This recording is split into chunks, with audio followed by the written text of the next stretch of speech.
Let's mic news wrap. Let's mic news wrap में अब सुनते हैं दिन भर की अहम खबरें सिर्फ 10 मिनट में।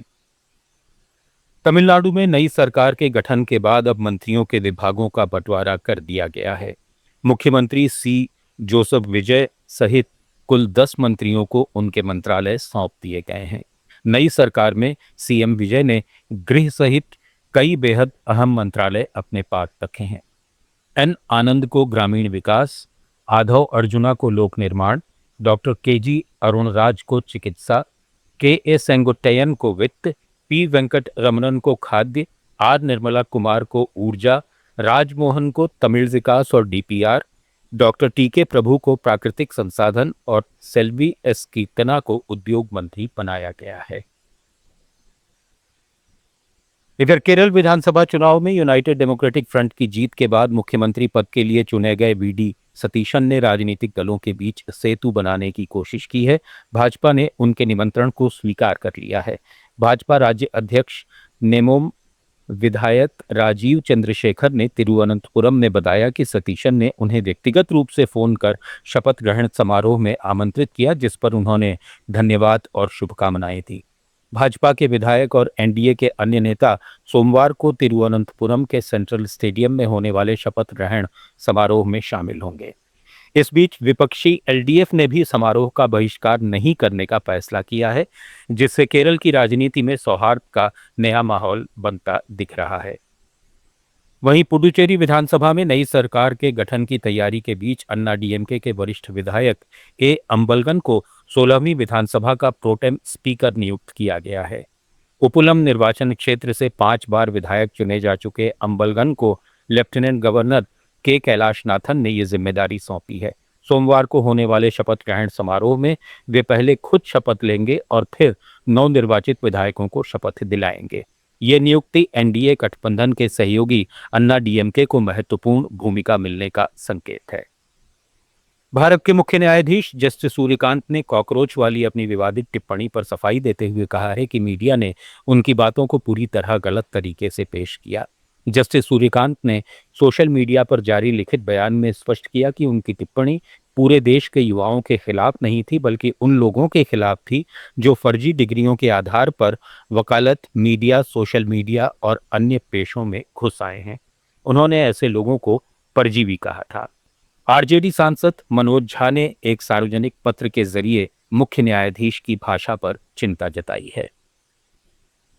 भारतीय थल सेना प्रमुख जनरल उपेंद्र द्विवेदी ने पाकिस्तान को बेहद सख्त चेतावनी देते हुए कहा है कि अगर वो आतंकवादियों को पनाह देना और भारत के खिलाफ गतिविधियां जारी रखता रहा तो उसे फैसला करना होगा कि वो दुनिया के नक्शे पर भूगोल का हिस्सा बने रहना चाहता है या इतिहास में दफन होना चाहता है। दिल्ली में मानेकशॉ सेंटर में सेना संवाद कार्यक्रम में आर्मी चीफ ने कहा कि ऑपरेशन सिंदूर की तरह अगर भविष्य में कोई गलती हुई तो भारतीय सेना पहले से भी अधिक मजबूत और निर्णायक जवाब देगी। भारत शांति चाहता है, लेकिन आतंकवाद बर्दाश्त नहीं करेगा। But I think if you have heard me earlier, what I have said that Pakistan, if it continues to harbor terrorists and operate against India, then they have to decide whether they want to be part of the geography or history or not. Thank you. Congress नेता प्रियंका गांधी वाड्रा के पति Robert Vadra को गुरुग्राम के Shikohpur land deal से जुड़े money laundering मामले में दिल्ली की राउज एवेन्यू कोर्ट से बड़ी राहत मिली है। कोर्ट ने उन्हें 50,000 रुपए के निजी मुचलके पर जमानत दे दी। ये मामला 2008 के शिकोहपुर जमीन सौदे से जुड़ा है, जिसमें ईडी का आरोप है कि वाड्रा की कंपनी स्काईलाइट हॉस्पिटैलिटी ने 3.5 एकड़ जमीन मात्र 7.5 करोड़ में खरीदी और बाद में डीएलएफ को 58 करोड़ में बेच दी। ईडी ने जुलाई 2025 में चार्जशीट दाखिल की थी। जमानत मिलने के बाद रॉबर्ट वाड्रा ने कहा कि वे डरते नहीं हैं, ईडी सरकार के इशारे पर चलती है। कोर्ट ने मामले की अगली सुनवाई 10 जुलाई तय की है।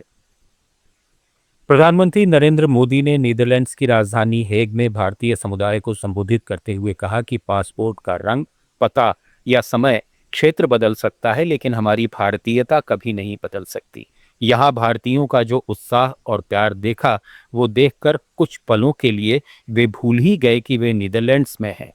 ऐसा लग रहा था जैसे भारत में कोई त्योहार मनाया जा रहा हो। उन्होंने भारतीय संस्कृति, पारिवारिक मूल्यों और पहचान को विदेश में भी जीवंत बनाए रखने के लिए प्रवासी भारतीयों की सराहना की। इस दौरान पीएम मोदी ने 2014 के लोकसभा चुनाव परिणामों का जिक्र करते हुए कहा कि करोड़ों भारतीयों का विश्वास उन्हें लगातार आगे बढ़ने की प्रेरणा देता है। बता दें कि प्रधानमंत्री नरेंद्र मोदी 5 देशों के दौरे पर हैं। उनके 6 दिन के टूर में यूएई, नीदरलैंड्स, स्वीडन, नॉर्वे और इटली शामिल हैं। इस माहौल को देखकर लग रहा है कि the Hague living symbol of Indian friendship बन गया है।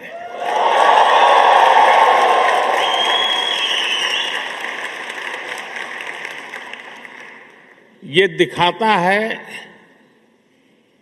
कि पासपोर्ट का रंग तो बदल सकता है,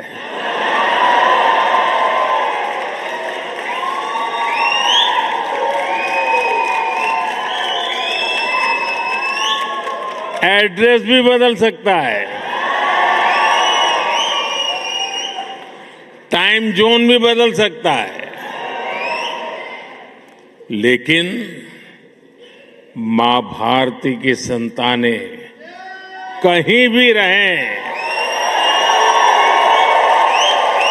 ये गर्मजोशी, ये वाइब्रेंसी, लाइफ को सेलिब्रेट करने का जज्बा, ये हमारे हमेशा हमेशा हमारे साथ रहता है। नारकोटिक्स कंट्रोल ब्यूरो ने कैप्टागॉन की तस्करी में शामिल एक अंतर्राष्ट्रीय ड्रग सिंडिकेट का भंडाफोड़ किया है। इस गिरोह से 227 किलो 700 ग्राम कैप्टागॉन जब्त किया गया है, जिसे जिहादी ड्रग भी कहते हैं। इसकी कीमत 182 करोड़ रुपए है। गृहमंत्री अमित शाह ने एक्स पर एक पोस्ट में कैप्टागॉन की पहली खेप जब्त करने के लिए एजेंसी की सराहना की। कैप्टागॉन एक आम नाम है जो फेनेथिलीन से जुड़ा है। ये 1960 के दशक में बनाया गया एक सिंथेटिक स्टिमुलेंट है। इसका गलत इस्तेमाल और तस्करी पश्चिम एशिया के कुछ हिस्सों में एक्टिविस्ट और कॉन्फ्लिक्ट जोन के नेटवर्क से जुड़ी है। भारतीय जनता पार्टी ने दावा किया है कि कांग्रेस नेता राहुल गांधी ने पिछले 22 साल में 54 विदेशी यात्राएं की हैं, जिन पर अनुमानित 60 करोड़ रुपए खर्च हुए। राहुल गांधी की पिछले 10 साल की घोषित आय मात्र 11 करोड़ रुपए है, जो यात्रा खर्च से 5 गुना कम है। इसके जवाब में कांग्रेस प्रवक्ता सुप्रिया श्रीनेत ने कहा कि राहुल गांधी को दुनिया भर के सारे संस्थान बुलाते हैं, इससे भाजपा को क्या दिक्कत है। कर्नाटक सरकार ने लक्कुंडी प्राधिकरण बनाकर ऐतिहासिक धरोहरों के संरक्षण का बड़ा अभियान शुरू किया है। कर्नाटक के मंत्री एच.के. पाटिल ने बेंगलुरु में मीडिया से बातचीत में कहा कि अब तक यहां 3000 से ज्यादा प्राचीन वस्तुएं और अवशेष मिल चुके हैं। सरकार ने ओपन एयर म्यूजियम बनाने का फैसला किया है। साथ ही 15 मंदिर और 15 कुएं खोजे जा चुके हैं, जिन्हें संरक्षित किया जाएगा।